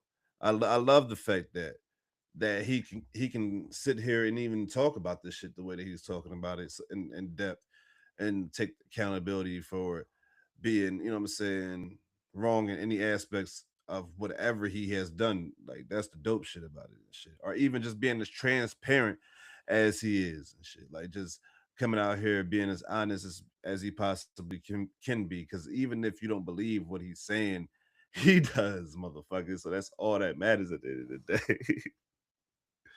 Right. There's actually a bigger plan. There's a bigger purpose. Right. So it's like I got homeboys, damn near everybody on my side want to crash out. You know what I mean? Like, I get it. And yo, niggas talking crazy on, man, it's the internet. But they like, yo, niggas talking crazy. I don't like this shit. And I had to really tell everybody like, yo, bro, don't say nothing. I appreciate it because you love me. Right. And you want to go out there and ride for me. Yeah. You know what I mean? You see niggas talking crazy. It's the worst to them because it's like, nigga, I know you. Right. And you be begging niggas to get in shows, coming to the parties, boom, boom. Now all of a sudden you got some shit to say. They got real problems and they want to crash out on people. And I'm telling them like, no, like let me walk through this. Like, let me, whatever the world is got for me, whatever they got to say for me, let me take it. And let me remember or remember that that's not even me. Like who I actually am on the inside. I'm damn sure not J. Cole. I'm damn near not even Jermaine on the inside. We all are connected to something higher. Right. So what's a name? It's an identity. What's a reputation? It's just a story that somebody tell about you. Right. So it's really just my ego that's afraid that like, oh, my reputation is gonna get fucked up. Oh, they're not gonna think this about me no more. Who gives a like? Let me remember or learn. Who gives a fuck what they actually think? Right. You know what I mean? Like it's not even you that they talking about. And if it is, so fucking what? So I'm like, yo, don't say nothing. Let me walk through this. So I spent the next amount of time walking through it mentally, like still feeling at peace with my decision, but now knowing I gotta work through the mental test that comes with the world fucking my name up or fucking me up. And you know, and that led me to that's the blessing. Oh, I started this conversation by telling you, it's a long conversation, but take your time, bro. I started this conversation by telling you how much of a blessing that situation was for me. Right. Now let me tell you why. Okay. In the middle of the world fucking me up, like, it's over for this nigga. Nah, I never look at this nigga the same. Nah, you don't do that. Boom, boom, boom. Facts. Yo, I always knew that nigga was such and such. Boom, boom, boom. Facts. In the middle of the world doing that, I'm having these conversations with myself. I got to get off. At that time, it was like I had crept back on. I think around the time the Kendrick shit dropped or the Kendrick and Future shit, and then my shit. I'm back reading comments, what niggas are saying. I realized quickly, like, okay, I got to get the fuck off of that. Yeah. I got to get off IG. Right. And YouTube, my most used app. That's why I've been fucking with y'all for a minute, because it's like, yo, I was seeing that shit on IG and on YouTube. Yep. But on YouTube, every other post was my name. I was like, yo, I had to get off YouTube. So one, I had to separate myself from that, knowing the world is fucking me up. Right. And I had to have this conversation with myself. And this was the conversation. All right, right now, the world is shitting on your name. Okay. Whatever you think you've built, you know what I mean? The world got something to say about you, you know what I mean? And boom, boom. How you feel about that? I mean, shit. I mean, it don't feel great, you know what I mean? But like, you know, whatever I'm saying to myself. Then the question is like, can you control any of that? Can you control what anybody says or thinks about you? You know what I mean? Can you do that? Of course, the answer I'm telling myself is like, oh, no, I can't control that. Right. Okay, then. Let me ask you another question. This is me talking to myself. Talking to yourself. Let me ask you another question. Why did you ever do this in the first place? Like, did you ever do this? Did you ever put a pen to the paper, make a beat, record a song because you wanted people that you didn't know to always have great things to say about you? Like, is that why you did this? Nah, that's not why I did this. Right. So why did you do this ever? Why did you ever do this in the first place? Right. Oh, I did this in the first place because I loved it. Like the second I start rapping, the first rhyme I wrote, the first beat I made, I fell in love with it. Like I sat in that same chair you see on the album cover. I wrote my first song there. I must have sat in that spot for 7 hours. I made the beat. Word. I must have sat in that chair in my crib on my mom and my stepfather's stereo system. I must have sat for the first time for 7 hours. Imagine being 14, 15, sitting in a chair for 7 hours and you not watching TV or playing a game. You know what I mean? I'm writing a song. Right. Like, oh, I did that and those types of things because I loved it. Aha, you did it because you loved it. Let me ask you a question. Do you love it right now? Do you currently love it right now? I'm like, I mean, yeah, I think I love it. Do you? Then I'm like, oh, shit. It's like, yo, listen to how you talking about your own album you about to put out. Right. Look how you've been talking about this shit. Right. Like, this how you want to go out? You don't listen to music no more. You don't play this shit no more. You know what I mean? I got kids now. Yeah. The shit that I came up on, you know what I mean? Right. I don't play that shit around my kids. You know what I mean? I'm not gonna do it. Right. I'm grateful that my parents didn't give a fuck what I listened to or what they played around me. Right. But I'm not gonna do that. So it's like I don't experience this shit on a regular basis no more. And like, yo, look how you talking about this album you're working on for 8 years. Man, let's just get this shit the fuck out. Right. Let's just put this shit out, man, and be done with it. Yeah, and then my question was, that's how you want to go out? That's how you want to drop this album? That's how you want to drop your last album? If this is your last album, that's how you want to put it out? Right. Like, nah. Like, nah. Well, how do you want to, what you want to feel like? I don't want to feel like this. I can't write a fucking rap to save my life. Like, that's how you want to go out? And like, nah, I want to go out. When I put this shit out, I want to be in love with this shit. Like, I want to be feeling like I damn near could go do 3 more albums. Like, I want to feel like excited and proud to put this shit out. I don't want to be over it. Right. Like, all right, then. So what can you control that? You can't control what people are saying. Right. But can you control how you feel about what it is that you do? Right. And so when I say it was the biggest blessing, it was because in that moment, I'm like, oh yeah, I can control that.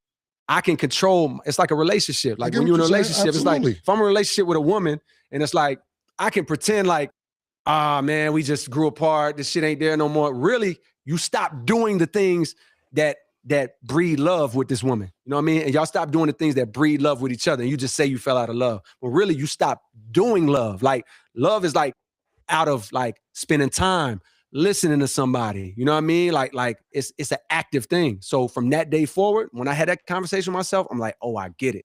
And I just immerse myself back in this shit that I love. And I started telling people that summer, I was like, damn, nigga, I feel like I'm 16 years old again. Like I was madly in love with this shit. And then my pen got on fire. Like from that day forward. And that's what started my next journey. And the reason why I say it was the biggest blessing is because like the way I feel now, putting that album out versus how I would have felt 2 years ago, even with the album in the form that it was, night and day. Like, nigga, I ride around playing this shit. Still to the, like, yesterday I had to drive an hour to Fayetteville. Nigga, I'm playing this shit the whole way. I'm rapping my shit. I'm a fan of this shit. And that's a blessing, because 2 years ago, it was, man, let's get this shit out of here. So I know that's long-winded, but I get it. I mean? Trust me, because just as a writer, you go through writer's block, especially when you're as good as you are. It's hard to compete with your last great project. You get what I'm saying? And everything you explain makes a lot of sense. Like, you got to be true to you before you make somebody else happy. And if you're not happy what you're doing and you made a bunch of money already, what the fuck are we really doing it for? Like, for me, I come to work, I get to watch sports where I watch sports all day anyway, and get to sit here with my childhood friend that we didn't speak to each other for 15 years, and we fucking watch sports and laugh at niggas. Wow. You get what I'm saying? Like, what the, like, you can't even beat that shit. Fact. You know what I'm saying? If I had to do it, I wouldn't want to do it, man. That's real, bro. Nah, and I got everything you said. Do you think that, I only got a couple more questions for you, and I'm gonna let my assistant Taylor ask you some questions. Do you think that the Drake and Kendrick thing got totally out of hand? Do you think it spiraled out of control? How do you feel? Because I know both of these. I feel like it's weird for me because I damn near feel like the only person in the world. And of course, I don't know if this is true or not, but when I really analyze the situation, I'm like, damn, I feel like the only person in the world. It's almost like it's a much more mild example, but it's the only way I could think about it. I'm like, I think of Dell Curry. Like, imagine Seth Curry was the star basketball player for whoever the team he was on, the Hornets. And then Steph was the star player for the Warriors, and they met in the finals. And then Dell has to watch, like, you know, he has to watch this battle. Somebody got to come out a quote unquote loser. Somebody got to come out a winner. It's like, I'm the world right away. The world became like politics. You either Democrat or Republican. You either Kendrick or you Drake, and you you got to pick a side. Boom, boom. And I felt like the nigga that was like disgusted both ways, damn near. You know what I mean? So when you say did it get out of hand, it's like creatively, that's not my place to say. You know what I mean? Like, I understand what you're trying to say on that one, but I definitely disagree. When you in any type of battle, it is us versus them type of shit. So if you're a quote unquote fan of Kendrick or a fan of Drake, you're probably going to be on the opposite side of whatever side, you know what I'm saying? You're not defending or whatever. So that's the whole thing. Like, I mean, he's a huge basketball fan. Celtic fans will never like motherfucking Laker fans ever. You know what I'm saying? Because of a rivalry, a real life rivalry. That's just what's the same thing that's going on with Kendrick and Drake. That's all that shit is. Like, them, their stands, their fans, you know what I'm saying? The ones that really only listen to them is not going to like the other one. That's just how it's gonna go down and shit. The issue is, and I think if he's alluding to that, is how the media made that shit. Whereas though the media should be, you know what I'm saying, unbiased or impartial to any, you know what I'm saying, parties involved, a lot of these guys was pushing narratives, rather if it's they pushing that Drake is the winner or was in control, or Kendrick was the winner or was in control. It wasn't no balance in the way that shit was being pushed through the media. So I do agree if that's what he's alluding to. But when it comes to the fans, that's what the fans are supposed to do. The fans are supposed to, you know what I'm saying, cheer on the person that they like the most. And if that person is against someone, they're supposed to not like the other person. That's just how shit is. Like I said, that's how it is in any type of sport. And hip hop is a sport. Shout out to the homeboy Screwface.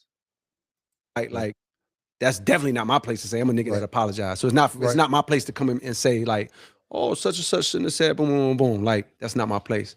But I think the out of hand that I think is like world reaction, specifically, like, to me is like disgusting how people try to use that opportunity to like either show how they really felt about Drake the whole time, Right. Or just like pile on. That's a fact. And tear this dude down and like create a narrative as if he's not great or as if he's not fucking amazing or stellar. It's like, yo, if you want to keep it, if you really want to keep it hip hop and boom, boom, nigga, judge it on the merits of the battle. Right. Don't discredit. You know what I mean? And I feel like it was a whole campaign and probably still is to this day. Right. Of like belittling and tearing down what this dude built as if. I think that goes both ways too. I think that goes both ways. I think the things that like J. Cole alluded to it earlier when he said what he said about Kendrick Lamar, it gave fuel to the fire that was already burning about things that was being said about Kendrick Lamar. So that's just the same thing that's going on with Drake, and it's the same thing that's going on with Kendrick. You know what I'm saying? It's some things that Drake said about Kendrick that people will refuse to believe as a lie and will definitely 100% like it's gospel. You know what I'm saying? Like it's a fact. So and vice versa. It's things that Kendrick said about Drake that people will say that is a fact without having any type of proof. Not knowing that it's a rap battle when you can say whatever the fuck you want. None of this shit's supposed to be taken literal. It's just saying these things in an artistic type of way and shit. But like I said, when you get as personal as these guys got, the whole sport goes out the window. You know what I'm saying? It's basically become, you know what I'm saying, instead of a boxing match, it becomes a fist fight, you know? And there's no rules in the fist fight. Regardless, you know what I'm saying, or in a street fight. There's no rules in the street fight. You feel me? So like I think that anybody that felt the way about Drake before then was probably saying things and shit. I think that if he's alluding to like media, like I said, I think the media was extremely biased during the rap battle and shit. And I'm talking about like hip hop media, of course. I'm not talking about the national media or CNN, no bullshit like that. I'm talking about hip hop media. I think they was extremely partial during the whole hip hop battle, regardless of whose side that they was on. I think that extremely big names in hip hop media was either on one side or the other, and they pushed for either one side or the other and shit. Like so, I think when they was doing that shit, it fucked up the whole vibe of the battle also because they can't. Oh well, you can't make this shit personal, but then not accepting the other personal shit that the other person was saying because you're defending that person. So when we have hip hop media, we got to have it from an unbiased standpoint because when you're doing shit like that and you trying to feed somebody's ego or you trying to secure an interview, no pun intended, because we watch Cam and Cole right now and shit. But you know what I'm saying? You trying to secure some goodwill with that artist and shit. You can't just sit on the fact that, you know, you fuck with them. You got to be impartial to their bullshit because at the end of the day, people rely on you to talk this hip hop shit. And I think some big names in hip hop, Joe Budden, DJ Academics, you know, a lot of those guys was pushing narratives and pushing, you know what I'm saying, for particular people. I think Joe Budden was definitely pushing for Kendrick Lamar.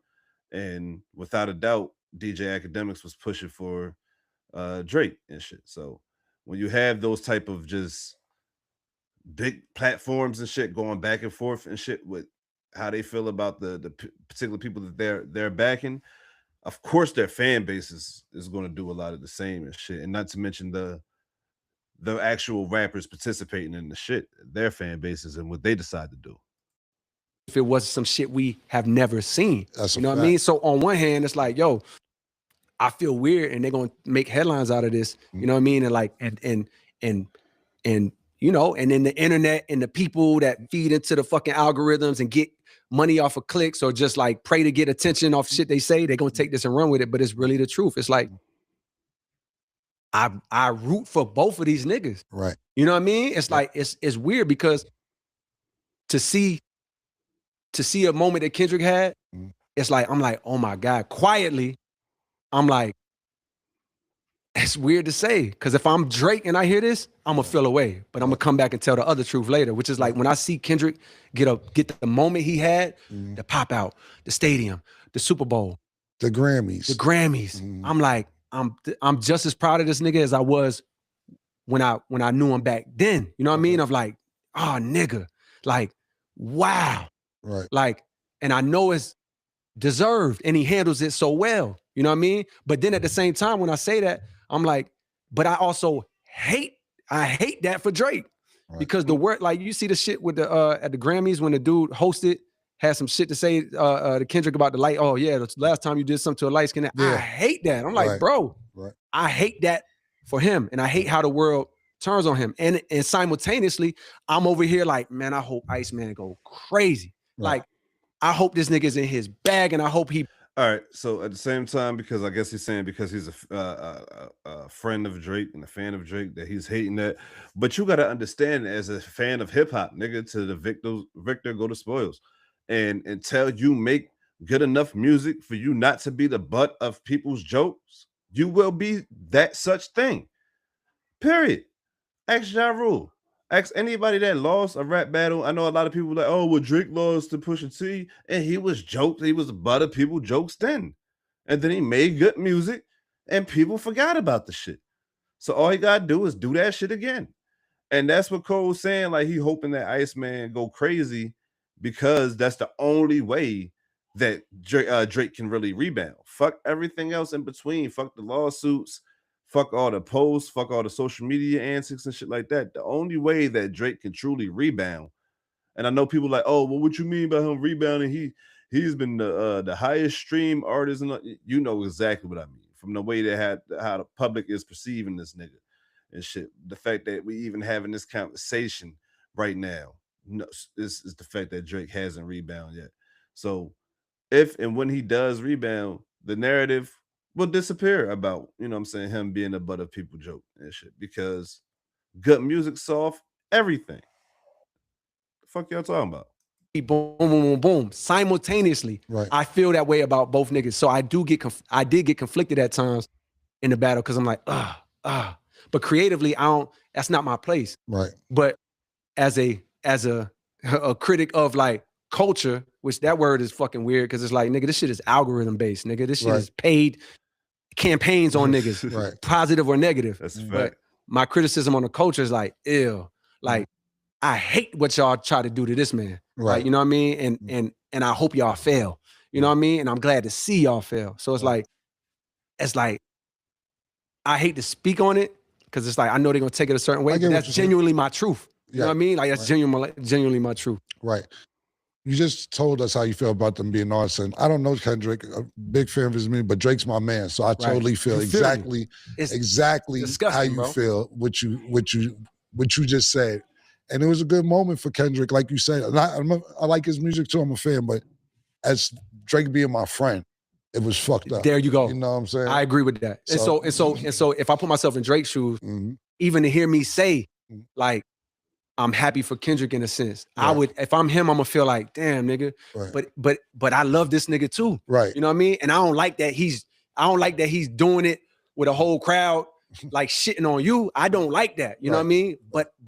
But shit, that's not my place to necessarily. So he basically saying it's like both my homeboys, you know what I'm saying, having issues, and it's like I can't really stop fucking with him because you don't fuck with him and shit, and I can't stop fucking with you because he don't fuck with you. Y'all still my niggas, but it's like you can't get mad at me for supporting that nigga, you know what I'm saying, and he can't get mad at me for supporting you type shit. And it was like that up until recently. I think they had an understanding, because as far as I know, Cole and Kendrick and Drake hasn't been cool for a long time and shit. So they all had some time, and we saw, like I said, Kendrick, Cole pop out on tour with Drake, and we saw him pop out at shows with Kendrick plenty of times and shit, especially when they was in the same area and shit like that. So he has a relationship with those guys. Like you said, Kendrick was supposed to be on 2 songs on the Fall Off and shit. So he still had a relationship with those guys, maintaining a relationship with both of those, you know what I'm saying, guys, and not having no type of issue in between until those guys went at it and shit. And I feel like when you a homeboy, like when if you know what I'm saying, my closest friends that I grew up with, you know what I'm saying, going at it and shit, I can't choose a side. You know what I'm saying? You can't. You know what I'm saying? Like even if like me saying that, like him saying like you said he happy for Kendrick, you know what I'm saying? Like, and he hate that niggas is piling on Drake and all that type of shit. Like you can't choose a side. Like you can't. You can feel a way about how shit happened, but you really can't choose a side. Both of them is your mans, and that's just how it goes and shit. I don't think a lot of people really considered that for J. Cole because we're looking at it as a fucking fan and shit, and not as a person that actually had to endure a lot of the shit that these guys went through and shit. Like people really, really don't put that in consideration at all. You only talking about it from perspective of a fan of what you would do. You was never in that position, probably would never be in that position. I'm talking about with these three in particular, you know what I'm saying, gentlemen and shit. So there's no way that you could give us any insight on what you would do because you would never be in that position. Whereas though a man telling you this is what he done, what he did, regardless if you agree with it or not, but this is what he did in that situation and shit. So you gotta respect it. Really judge, and if that's how he felt, he had to go with it. You also engaged at the same time. You know what I mean? Like so I absolutely hate and have always hated how they try to like do that to him. And I genuinely pray. It's like, nigga, I'm a fan waiting. Like I be telling Eve, like, man, I hope this Iceman shit go crazy, and I hope he kills that shit. That's so personally, where you at with them friendship wise today? I'm in the same place. Right. You know what I mean? Where it's like, yo, I genuinely love these niggas, but I'm not gonna act like we've been communicating and talking. You know what I mean? I've had conversations with them like post everything, you know what I mean? But it's not like it's a lot. But that's just, you know, that's me not knowing where they at. Right. Me maybe assuming because I done heard X, Y, and Z. Right. But it has nothing to do with like how I actually feel. I genuinely love these niggas. Like I be wanting to shoot off a text. You know what I mean? Like I ain't gonna lie, but even saying that on a mic is kind of lame to me, but it is my truth. You know what I mean? It is what it is. Absolutely. Look, my assistant Taylor, she loves you. She was actually on vacation. Where was you at, Taylor? I was in St. Lucia. She was in St. Lucia. She cut her vacation short to come back to see you. And I say, you know what? She knows more about you probably than any of your fans. So I told her she could ask you a few questions. And she made it back from St. Lucia. I don't know what hurricane she flew through or how she got here, but she said her last 24 hours was hell getting here just to meet you because she's been to Dreamville. She's flew to North Carolina to see your concerts. I appreciate so on and so forth. So Taylor, a few questions, knock them out from coming from one of your number one fans. Listen, before we get into the questions, first off, thank you. 2014 Forest Hills Drives really means like a lot to me for a multitude of reasons. And I'm sure you get that all the time. But also thank you to you for allowing this opportunity. Yeah, no problem. Yeah, definitely last 24 hours. If I didn't get off that island 24 hours ago, I would have been stuck there till Friday. So. And you came just so you could be here for this? You cut it short? Listen, I made mountains move just for really this. So appreciate that. I really appreciate you too. You. But great interview so far. And I just want to kind of go back on some of the things that you spoke on, especially with writing. Okay. I know in 2021, when you left Rock Nation, you acquired your master's. Mm-hmm. How has your writing process been? Maybe it changed for you since having full ownership? The ownership has nothing to do with it. And I also want to say on your platform, because I think I said it on the podcast we did, but you know, people, that's a very small audience of people that just fuck with me. So, but how I even got my master's back in the first place is because Jay and Rock Nation agreed to switch my record deal over to a distribution deal, you know what I mean? Which gave me a much larger chunk of ownership than I had previously, you know what I mean? Which set me, I just did want to say that because people just think like I just got my master back, but really it's like, I got him back a little early because, you know, one, I had leverage, but also Rock Nation did the right thing and like overly blessed me by switching that to a distribution deal. And I never said that publicly, I don't think. So I did, while you asked that question, I did just want to mention that. But the ownership of my music never changed my writing process. I honestly don't even think about that side of it. But how has my writing process changed? I've experimented with multiple. It used to be one way. When I was at that beat machine on the cover of the album, I just sit down in a spot, stay there for 2 hours, 3 hours, and just lock in and focus. And like, that was my process. But as I gotten older, I've experimented. Like there's songs I got where it's like I'm doing like how Future and Uzi and them do, where it's like I'm doing a line at a time. You know what I mean? There's songs that I got where I try that. It's not my bread and butter, but I have experimented with it. And there's times where, you know, I might just write a verse one day and it's like, oh, I know what this song is. Let me put it away, come back to it, write the next verse.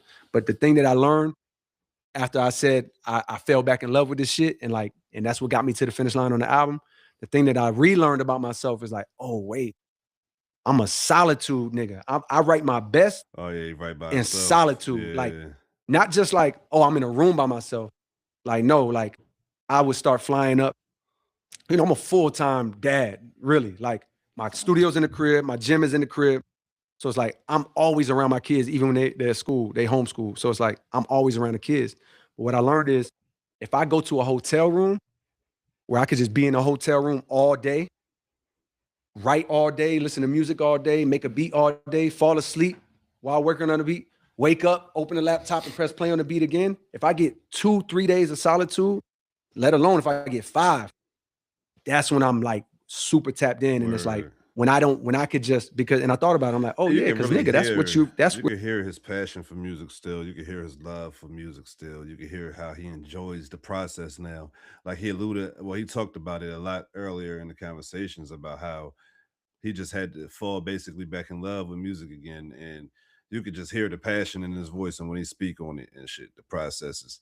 And that's one of the things that when somebody is really in love with their craft, it's the process that they really appreciate the most and shit, not necessarily the big payouts and shit.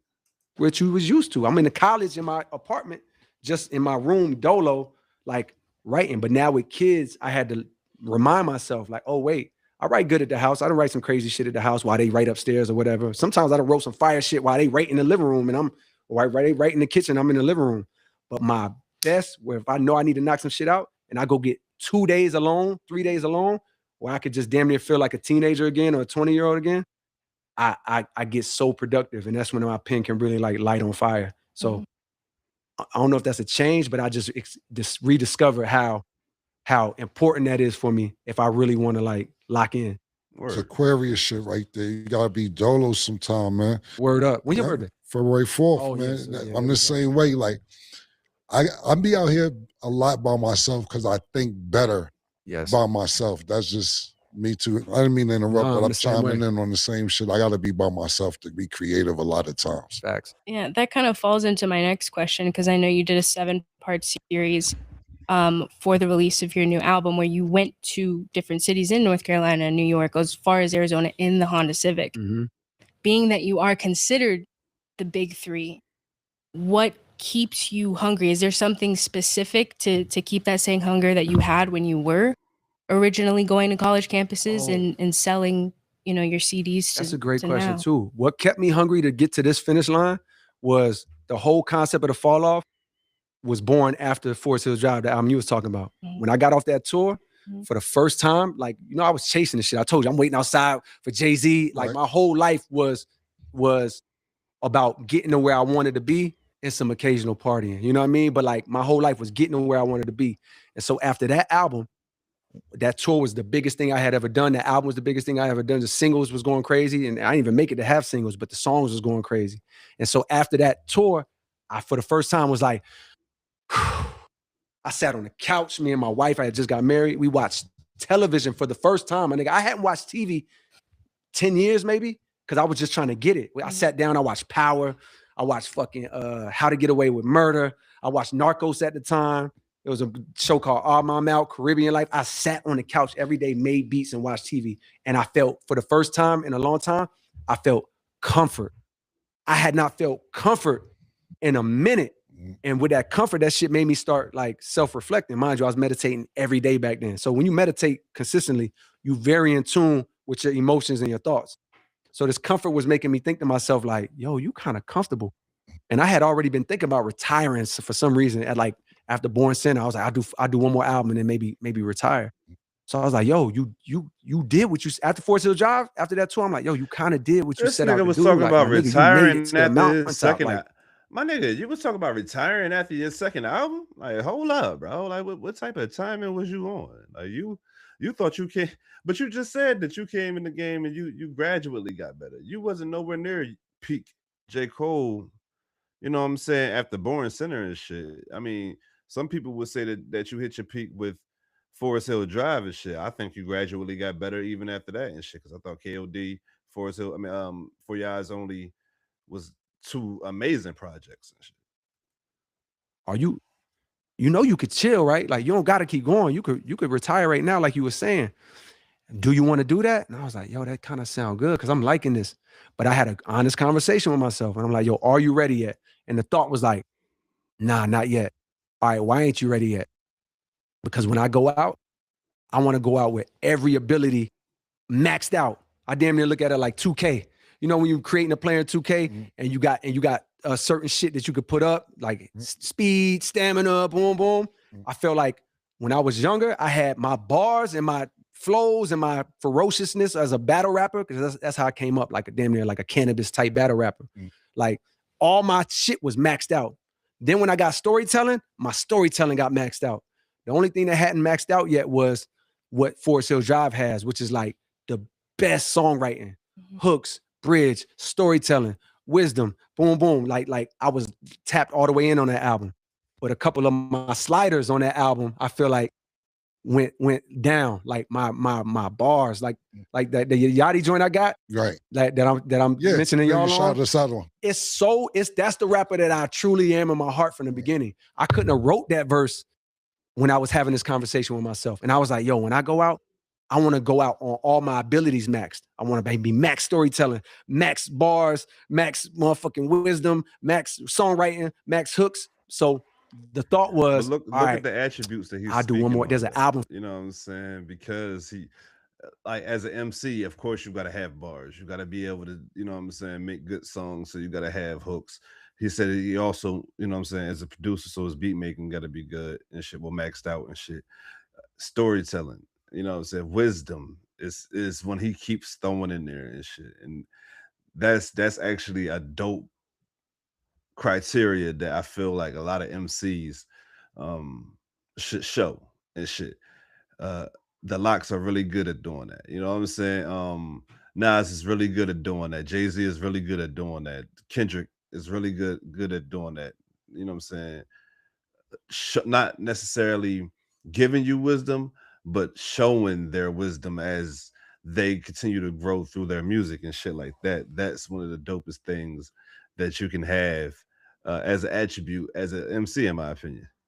For this feeling, I was like, there's an album for this. Like when most niggas is supposed to decline and their abilities and their skills is supposed to decline because they getting comfortable and sitting on the couch and drinking wine and life get better. I'm like, yo, can I do the opposite? Can I go the other way and get better than I was? So because to answer your question about what kept my hunger is because I imagined a day when I'm not doing this no more. And I was like, yo, if that day comes, what would you regret?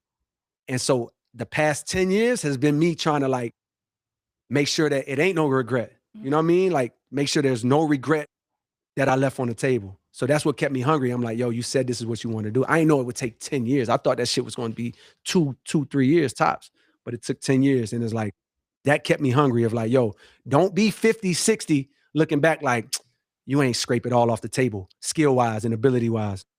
Right. No, yeah. So would you say that you're comfortable now that the album's dropped? Yes. Are you seriously considering retirement? Yes, some days. You know what I mean? And some days I'm like, yo, I got an idea. You know what I mean? But right.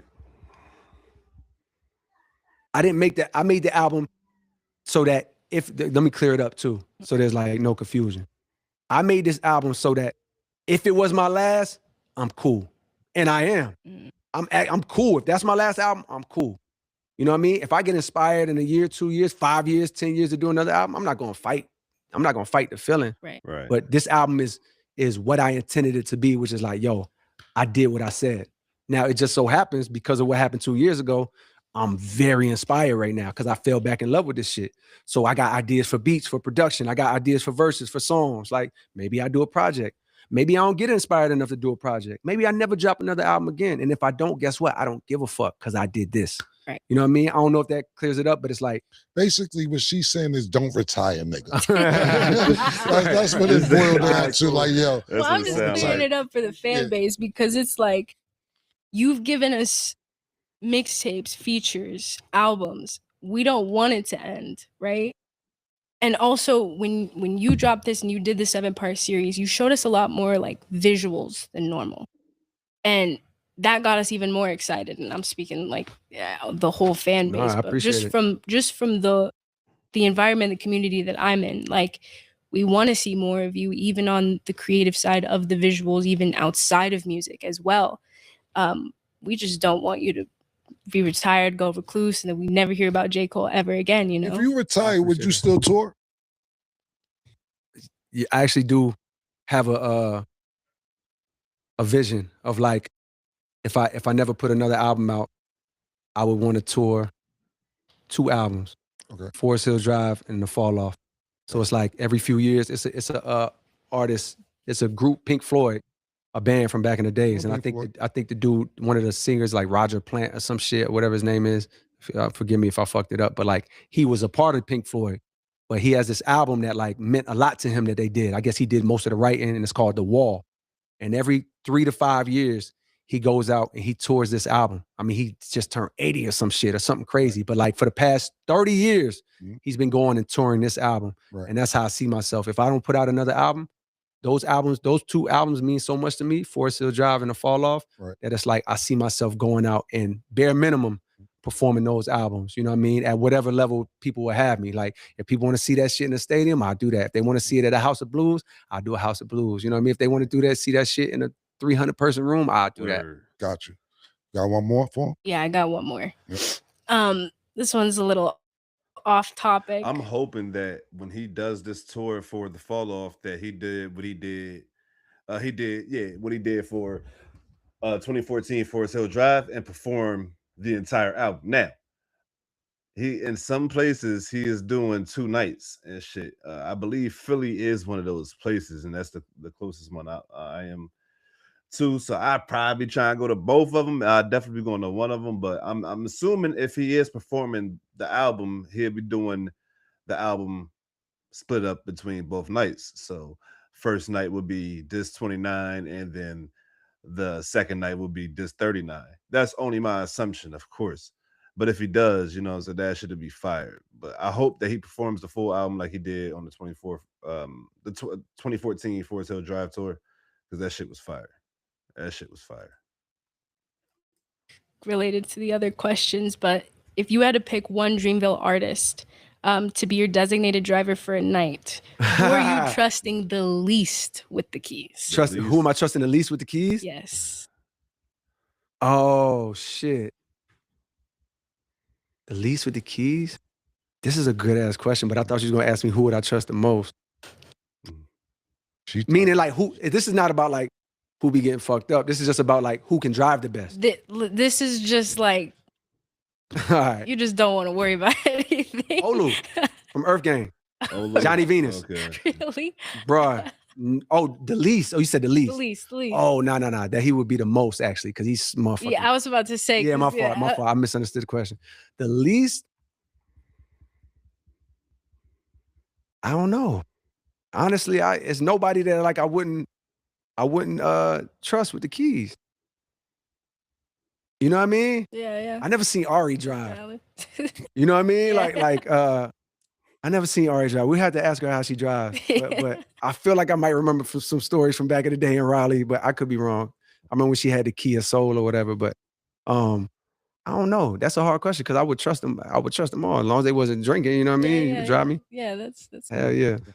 Anyone from your camp, Cam? Nah, I was letting you wrap it up, man. Right, cool. Matching the Dreamville jacket with the hair. You fly today, man. Listen. Oh, I ain't even peeped the Air Max with the purple and the hornets. Yeah. Oh, I'm happy you came through, man, bro. Thank you, dog. Me too. That was dope for them to have that conversation.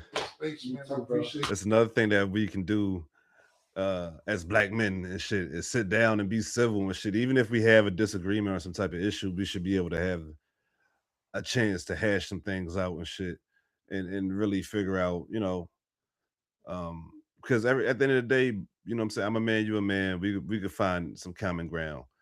and still end up being cool like we once was and shit without having to go no further than what it did. So shout out to those guys. Shout out to Cam, great interview. Shout out to J. Cole, went into great depth about how he felt about a lot of things, including the lawsuit, including the Drake and Kendrick shit. So I think that we're going to be getting some more interviews from bro soon. Hopefully we do. Maybe we get that Joe Button podcast one, man. But until then, I'm gonna catch you guys on the next one. Peace and love, and remember, stay fried, my friends.